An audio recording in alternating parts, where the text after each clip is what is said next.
30 days journey of قرآن، 30 دن ہمارے قرآن کے سفر کے۔ میں نے کوشش کر کے سپارہ با سپارہ آپ کے سامنے مختصراً کچھ باتیں کی ہیں سپاروں سے۔ آج ہمارا ولو اننا 8واں سپارہ، جس کے اندر سورۃ الانعام کا آخری حصہ اور سورۃ الاعراف کا اللہ تعالیٰ نے پہلا حصہ سورت کا بیان کیا ہے۔ انعام جو ہے، جو اس کی بقیہ آیات ہیں، وہ بھی اسی چیز پر ہیں۔ جس طرح میں نے سمجھایا تھا کہ انعام چوپائے اور جانور کو کہتے ہیں۔ اللہ نے یہ عرب کے وہ لوگ جو جانوروں کو غیر اللہ کے نام پر چھوڑ دیتے تھے، آپ 118 نمبر سے 121 نمبر آیت تک کا جب مطالعہ کریں گے تو یہ باتیں آپ کے سامنے آئیں گی۔ کچھ جانور وہ اللہ کے نام پر چھوڑ دیتے، یعنی مان لیتے یا کہہ دیتے، لیکن زیادہ تر وہ اپنے بتوں کے نام پر، مزاروں کے نام پر، یا خود سے حلال اور حرام کے تصورات گھڑ کر جس جانور کو چاہ حلال کر دیا، جس کو چاہ حرام کر دیا، جس کام کو چاہ حلال حرام کر دیتے۔ تو اللہ تعالیٰ نے اس چیز کی نفی فرمائی اور یہ بتلایا کہ حلال اصل میں کیا ہے، حرام کیا ہے، توحید کے زمرے میں کون سا جانور آتا ہے اور کون سے کام اور جانور اور تمہارے الفاظ وہ شرک کے زمرے میں آتے ہیں۔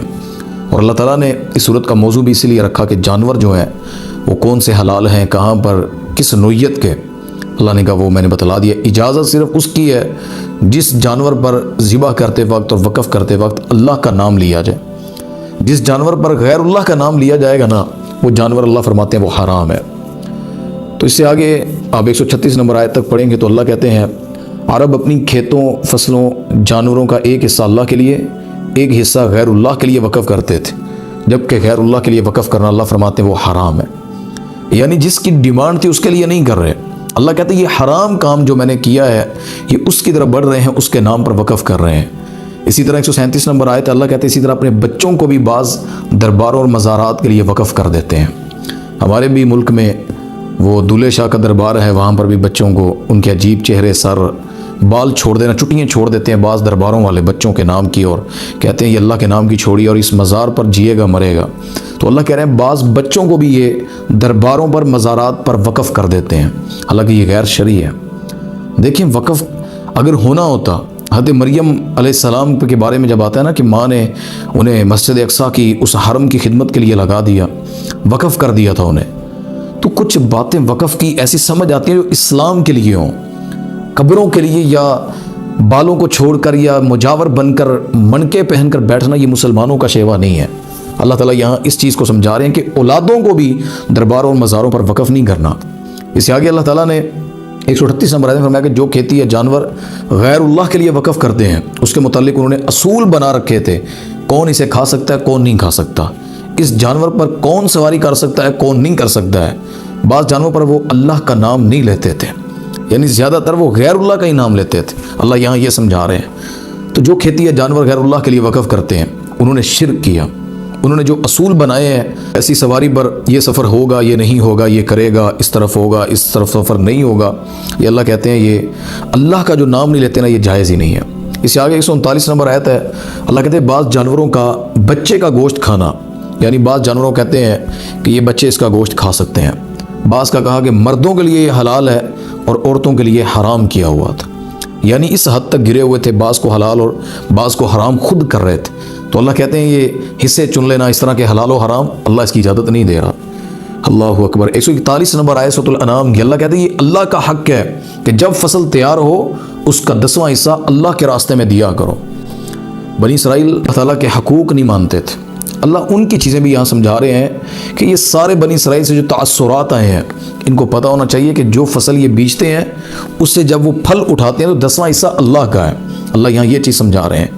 اور اس سے آگے صحیح بخاری کی وہ حدیث آتی ہے نا کہ نبی پاک صلی اللہ علیہ وسلم ہے جو اللہ کا حق ہے نا وہ ادا کرو، جس طرح وقت کا، عبادت کا، مال سے بھی آپ نے وہ ادا کرنا ہے۔ اللہ تعالیٰ نے اس سے آگے 146 نمبر آیت میں فرمایا کہ اللہ نے یہودی کے گناہوں کی سزا یہ دی کہ ان پر ناخن والے جانور، یہ اونٹ وغیرہ جو ہے نا ان کی اللہ بات کر رہے ہیں، اور فرمایا ہر وہ جانور چربی والا جو ہے وہ حرام کر دیا گیا تھا، یہ یہودیوں پر اللہ تعالیٰ نے۔ تو صحیح بخاری میں آتا ہے کہ جو چیز حرام ہو اس کی شکل بدل کر کھانا یا اسے بیچنا بھی حرام ہے، یعنی کہ جن چیزوں کو خاص کر کے اللہ تعالیٰ نے منع کر دیا ہے تو اس سے ملتی جلتی راستے چیزیں نکال لینا، جس طرح شراب ہے اس کا نام بدل کر وسکی رکھ کر پیتے ہیں، جس طرح بونس کہہ کر حرام مال کمایا جاتا ہے، لاٹری کہہ کر اور پتہ نہیں کیا کیا چیزیں، تو اللہ تعالیٰ یہاں پر وہ سب سمجھا رہے ہیں۔ اللہ تعالیٰ فرماتے ہیں کہ شکل بدل کر اسے بیچنا یا اسے کھانا یا اسے حلال سمجھنا یہ جائز نہیں، یہ حرام ہے، صحیح البخاری کی حدیث ہے۔ اس سے آگے اللہ تعالیٰ نے 151 152 نمبر آیت تک آپ پڑھیں گے، اللہ نے حرام کاموں کی فہرست بیان کی ہے۔ مثلا فرمایا کہ شرک نہ کرو، والدین پر احسان کرو، یعنی انہیں نظر انداز نہیں کرنا، احسان کرنا ہے والدین پر۔ غربت کے ڈر سے اللہ کہتے ہیں اولاد کو قتل نہ کرو، بے حیائی کے کاموں کے قریب نہ جاؤ، کسی کا ناحق قتل نہ کرو، یتیم کا مال نہ کھاؤ، جب وہ بالغ ہو جائے تو اس کا مال اس کے حوالے کر دو، ناپ تول میں کمی نہیں کرنی ہے، ہمیشہ انصاف کی بات کرو اور اللہ کے وعدے کو پورا کرو۔ اللہ 151 اور 152 نمبر آیت میں یہ چیزیں سمجھا رہے ہیں۔ یہ وہ حقوق ہیں جو اللہ نے جن کا حساب لینا ہے۔ کوئی قتل کرتا ہے ناحق، یا والدین سے بدسلوکی کرتا ہے، شرک کرتا ہے، بے حیائی کرتا ہے، یتیموں کا مال کھاتا ہے، ناحق قتل کرتا ہے، تو اللہ تعالیٰ نے اس کی پکڑ کرنی ہے۔ جو کہا نا اللہ نے ناپ تول میں کمی نہ کرو، ہم فراڈ کرتے ہوئے سوچتے نہیں ہیں۔ اللہ نے شعیب علیہ السلام کی پوری قوم ناپ تول میں کمی کرنے کی وجہ سے تباہ کر دی تھی، ناپ تول کی کمی کی وجہ سے۔ تو اللہ تعالیٰ یہاں یہ چیزیں سمجھا رہے ہیں کہ یہ کام نہیں کرنے۔ اس سے آگے 160 نمبر آیت اللہ کہتے ہیں اسلام کے علاوہ کسی دوسرے راستے پر نہ چلو۔ 153 نمبر آیت وہ تمہیں اسلام سے دور لے جائے گا۔ اسلام کے علاوہ کوئی چیز ہے، نبی پاک صلی اللہ علیہ وسلم کی حدیث ہے، نبی پاک صلی اللہ علیہ وسلم نے نا سرکل کھینچا، بالکل ایسے گول دائرہ، اور اس کے درمیان میں ایک لائن کھینچی بالکل سیدھی، اور اس کے ارد گرد ایسے چھوٹی چھوٹی لائنیں بنا دی، اور نبی پاک صلی اللہ علیہ وسلم نے فرمایا کہ یہ لائن صحابہ پتہ ہے کیا ہے؟ صحابہ کہتے ہیں یا رسول اللہ آپ کو بہتر بتاؤ۔ فرمایا یہ ٹریک اسلام کا ٹریک ہے، یہ صحیح راستہ ہے، اس کے ارد گرد شیاطین کے راستے ہیں چھوٹے چھوٹے، اور اس لائن کو آقا اس سرکل سے باہر لے گئے۔ صحابہ بڑے حیران ہوئے، اس کا کیا مطلب ہے؟ فرمایا یہ دائرہ اس کی موت ہے، زندگی یہاں اینڈ ہو جائے گی۔ لیکن اس کی وہ جو خواہشات سمجھا رہے تھے نا اس وقت، فرمایا کہ یہ جو لائن باہر چلی جاتی ہے نا، فرمایا کہ یہ انسان کی خواہشات ختم نہیں ہوتی ہیں۔ تو یہ مثالیں دے کر سمجھانا اور جو راستہ اسلام کا سمجھانا جو اصل ہے، تو فرمایا کہ اسلام کے علاوہ کسی دوسرے راستے پر نہ چلو، وہ تمہیں اسلام سے دور لے جائے گا، اللہ سے دور لے جائے گا۔ اس سے آگے 160 نمبر آیت میں اللہ کہتے ہیں مومنوں کے لیے ہر نیکی کا کم از کم اللہ نے 10 گنا اجر لکھا ہے، لیکن گناہ ایک ہی لکھا جاتا ہے۔ یہ اعزاز ہے اس امت کا، لقد من اللہ علی المؤمنین اذ بعث فیہم رسولا، اللہ نے ہم پر انعام کیا ہمیں رسول دے کر، یہ امتی بنا کر۔ پہلے لوگ گناہ نہیں کرتے تھے، گناہ سوچتے تو لکھا جاتا تھا، یہاں اللہ کہتے ہیں جب تک وہ کر نہ لے اس کا لکھنا نہیں ہے، کر لے تو فرمایا اس کی نمازوں کا ویٹ کیا جاتا ہے، اگر وہ آ کر مسجد نماز پڑھ دے تو پچھلی نماز کے درمیان تک گناہوں کو اللہ لکھتا ہی نہیں بلکہ معاف کر دیتا ہے۔ تو اللہ تعالیٰ یہاں یہ سمجھا رہے ہیں کہ جو ایک گناہ ہے وہ لکھا جاتا ہے، نیکی اللہ تمہاری 10 گنا لکھتا ہے، 10 گنا اجر بڑھا کر اللہ تعالیٰ اسے بیان کرتا ہے۔ تو اس سے آگے 162 نمبر آیت جو آخری بات اس میں کر رہے ہیں سورۃ الانعام کی، مسلمان کی زندگی ہر عمل پہ، حتیٰ کہ موت بھی اس کی اللہ کے لیے ہوتی ہے، زندگی کا ہر عمل، قل ان صلاتی و نسکی و محیایا و مماتی للہ رب العالمین، ان سے کہہ دے میرا جینا، میرا مرنا، میری نماز، میری قربانی وہ اللہ کے لیے ہے۔ تو یہاں تک اللہ تعالیٰ سورۃ الانعام کی یہ باتیں کر رہے ہیں، حلال حرام اور کچھ اصول اللہ نے بتلائے ہیں۔ اس سے آگے سورۃ الاعراف، اللہ اکبر، اعراف اس جگہ کو کہتے ہیں جنت اور جہنم کے درمیان، یہ وہ جگہ ہے جہاں پر ان لوگوں کو رکھا جائے گا، حدیث میں آتا ہے جن کی نیکیاں اور گناہ برابر ہو جائیں گے، نہ نیکیاں زیادہ ہوں گی نہ گناہ زیادہ ہوں گے، بالکل لیول ہوگا۔ تو اللہ انہیں ٹھہرائے گا، وہ خوف، وہ تجسس، وہ مار دے گا انسان کو کہ پتہ نہیں کیا بنے گا اس کفیت میں۔ لیکن نبی پاک صلی اللہ علیہ وسلم نے فرمایا جس طرح قرآن میں ہے کہ کچھ وقت کے بعد اللہ انہیں اپنی رحمت کے ساتھ انہیں جنت میں بھیج دے گا، نام اعمال کی وجہ سے نہیں۔ زیادہ تر لوگ اللہ کی رحمت سے جنت میں جائیں گے، اللہ ہمیں بھی ان میں سے کر دے۔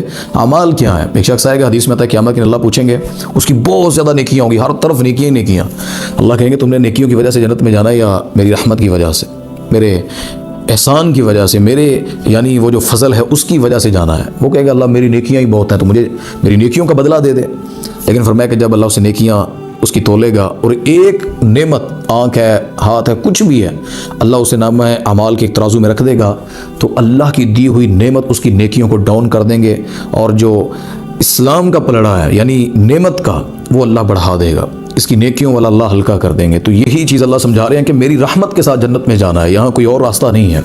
آپ سورۃ الاعراف کی 3 نمبر آیت پڑھیں، اللہ فرماتے تمہارے رب کی طرف سے جو دین نازل ہوا ہے اس کی اتباع کرو، اولیاء کی پیروی نہ کرو۔ اللہ کہہ رہے ہیں اولیاء کی، پیروں کی، فقیروں کی، سب اس میں شامل ہے۔ پیروی اللہ کی ہے، محبت سب سے ہے، پیار سب سے کریں، اللہ کے دین کے سب مجاہد ہوں گے، اطاعت اللہ کی ہے، دین اللہ سے سیکھنا ہے، جو اللہ نے کہا ہے، شکل، رنگ، صورت، سٹائل وہ سارا اللہ والا ہونا چاہیے، اللہ یہ سمجھا رہے ہیں۔ تو اللہ تعالیٰ اس سے آگے سورۃ الاعراف کی 12 نمبر آیت اللہ کہتے ہیں تمام فرشتوں اور ابلیس کو اللہ نے حکم دیا کہ وہ آدم کو سجدہ کریں، تو ابلیس نے سوچا کہ میں آگ سے بناؤں جبکہ آدم مٹی سے، لہذا میں اس سے بہتر ہوں، تو اس نے سجدہ کرنے سے انکار کر دیا۔ یعنی اللہ کے حکم کو اپنی عقل پر رکھ کر اس نے جب ماپا، اسے تولا، تو وہ شیطان کا کام تھا، اللہ تعالیٰ نے اس کی پکڑ کر لی۔ یاد رکھیں عقل جو ہے نا وہ دین کے تابع ہوتی ہے، دین عقل کے تابع نہیں ہوتا۔ اللہ یہاں یہ بات سمجھا رہے ہیں سورۃ الاعراف کی 12 نمبر آیت۔ یہ سجدے کا حکم تھا ابلیس کو، تو اس نے تکبر کیا کہ میں بہتر ہوں۔ تو جو اس طرح کے تکبر کرتا ہے نا کہ میں بہتر ہوں، تو میرے بھائی وہ ابلیس اور شیطان کا ساتھی ہوتا ہے۔ پھر اس سے آگے اللہ تعالیٰ سورۃ الاعراف کی یعنی 20 اور 24 نمبر آیت تک آپ اس میں باتیں پڑھیں گے تو اللہ نے آدم علیہ السلام اور حوا کو جنت میں بھیج دیا، تو ابلیس نے کس طرح ہمدرد بن کر ان کو اللہ کی نافرمانی پر آمادہ کیا تھا، اللہ اس کا تذکرہ کرتے ہیں۔ شیطان نے ہمارے باپ کو بہکایا اور اسے اس درخت کے پاس لے گیا جس کے پاس اللہ نے جانے سے منع کیا تھا، اور اس نے ہمارے باپ اور اماں دونوں کو جنت سے نکلوا دیا۔ اللہ اس کا تذکرہ کر رہے ہیں۔ جنت کا پھل ہو کھانے والا، اور کھانے والا آدم علیہ السلام ہو یعنی جو نبی ہے، پیغمبر ہے، لیکن اللہ کی اجازت نہ ہو تو اللہ اپنے پیغمبر کو بھی پکڑ لیتا ہے۔ تو کوئی ایسا عمل جس پر اللہ کا مہر، اللہ کا حکم نہیں ہے اور اللہ نے اس سے روکا اور انسان کر جائے، وہ شرک ہے، وہ بدعت کو اپنانا ہے، کوئی بھی کام جسے اللہ نے منع کیا ہے تو انسان کر جائے، تو اللہ آدم علیہ السلام کو اس غلطی سے پکڑ سکتے ہیں، تو ہم تو پھر بھی شرک اور بدعات کرتے ہیں، سوچیں اللہ ہمارے ساتھ کیا کرے گا۔ تو اس سے آگے اللہ تعالیٰ نے انسان کے لیے 26 اور 27 نمبر آیت تک فرمایا کہ لباس انسان کا امتیاز ہے اور شیطان یہ امتیاز چھیننا چاہتا ہے۔ شیطان کی چالوں کو سمجھو۔ لباس انسان کے 24 گھنٹے پاس رہتا ہے، تو فرمایا کہ حیا تقوی یہ انسان کا سب سے بہترین لباس ہے، تو حیا اور تقوی ضائع نہ ہونے دیں۔ تو اللہ تعالیٰ نے ان چیزوں کے بارے میں فرمایا کہ لباس انسان کا امتیاز ہے اور شیطان اس کو چھیننا چاہے گا۔ شیطان آپ کے امتیاز کو، لباس کو چھینے گا کہ انسان گندا ہو جائے۔ جس بندے کا لباس گندا ہو جائے نہ وہ اچھی مجلس میں بیٹھ سکتا ہے، نہ کسی اچھے لوگوں میں کھڑا ہو سکتا ہے، نہ اچھی جگہوں پہ جا سکتا ہے۔ تو جس کا نفس ہی گندا ہو جائے وہ کیسے جنت میں جائے گا، کیسے نبیوں کی صف میں جائے گا، کیسے وہ اللہ کے سامنے کھڑا ہوگا، کیسے وہ صالحین کے ساتھ ہوگا۔ تو اللہ یہ سمجھا رہے ہیں۔ تو اس سے آگے اللہ تعالیٰ سورۃ الاعراف کی 31 نمبر آیت فرمایا کہ مسجد میں جاؤ تو صاف ستھرا لباس پہن کر جاؤ۔ ساڑھے لوگ کی نا بڑے بڑے پارلیمنٹ ہاؤس، بڑے بڑے پروگرام جہاں فنکشنز ہوتے ہیں، اعلیٰ لباس پہن کر جاتے ہیں، مہنگے لباس، اور جب مسجد جانا ہونا پرانا ٹروزر چکن گے، جسم کے اعضاء نظر آئیں گے، بہودگی والا لباس پہن کر مسجد چلے جائیں گے۔ اللہ کا گھر ہے، جس طرح لوگوں کی مجلس کو خاص سمجھتے ہو، اللہ کے سامنے ٹھہرنے کو بھی خاص سمجھو۔ صرف صاف کا اللہ نے حکم دیا ہے، لیکن بہتر لباس کا بھی دیا۔ اچھا لباس، اللہ کو خوبصورتی پسند ہے، اللہ خود بھی خوبصورت ہے۔ تو اس سے آگے اللہ تعالیٰ نے 54 نمبر آیت میں فرمایا کہ سب اللہ کی مخلوق ہے، انہیں حکم دینا بھی اللہ کا اختیار ہے، کوئی اور کیسے اللہ کو حکم دے سکتا ہے؟ تو اس کا حکم ماننا انسان کے اللہ تعالیٰ فرماتے ہیں ذمہ داری ہے۔ سورۃ الاعراف کی 54 نمبر آیت ہے۔ تو اس سے آگے آخری باتیں اللہ تعالیٰ نے کی ہیں، میں وہ آپ کے سامنے رکھ دیتا ہوں۔ سورۃ الاعراف کی کہ جن اقوام نے اللہ کا حکم ماننے سے انکار کیا، ان کا انجام یہ ہوا کہ دنیا ہی میں ان کو مختلف عذاب بھیج کر اللہ نے تباہ کر دیا۔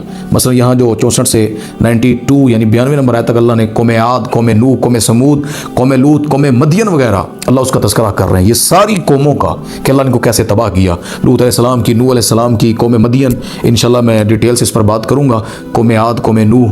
تو جتنی قومیں اللہ کے مخالف گئیں اللہ نے انہیں پکڑ لیا، چاہے وہ جتنے مرضی لاڈلی پیغمبر کی قومیں تھیں۔ تو اللہ تعالیٰ اس صورت میں یہ چیزیں سمجھا رہے ہیں، کافی زیادہ آپ کو خود پڑھنے سے، اس کا ترجمہ سیکھنے سے آپ کو مل جائیں گی۔ جب قرآن تراویوں میں بھی سنیں تو ان باتوں کو اپنے ذہن میں رکھ کر سنیں، تو آپ کو پتہ لگے گا اللہ کیا بات کر رہے ہیں۔ اللہ تعالیٰ میں عمل کی توفیق عطا فرمائے۔ انشاءاللہ پھر اگلے سپارے میں سورۃ الاعراف کی بقیہ باتیں ہوں گی۔ اللہ عمل کی توفیق عطا فرمائے۔ وآخر دعوانا الحمدللہ رب العالمین۔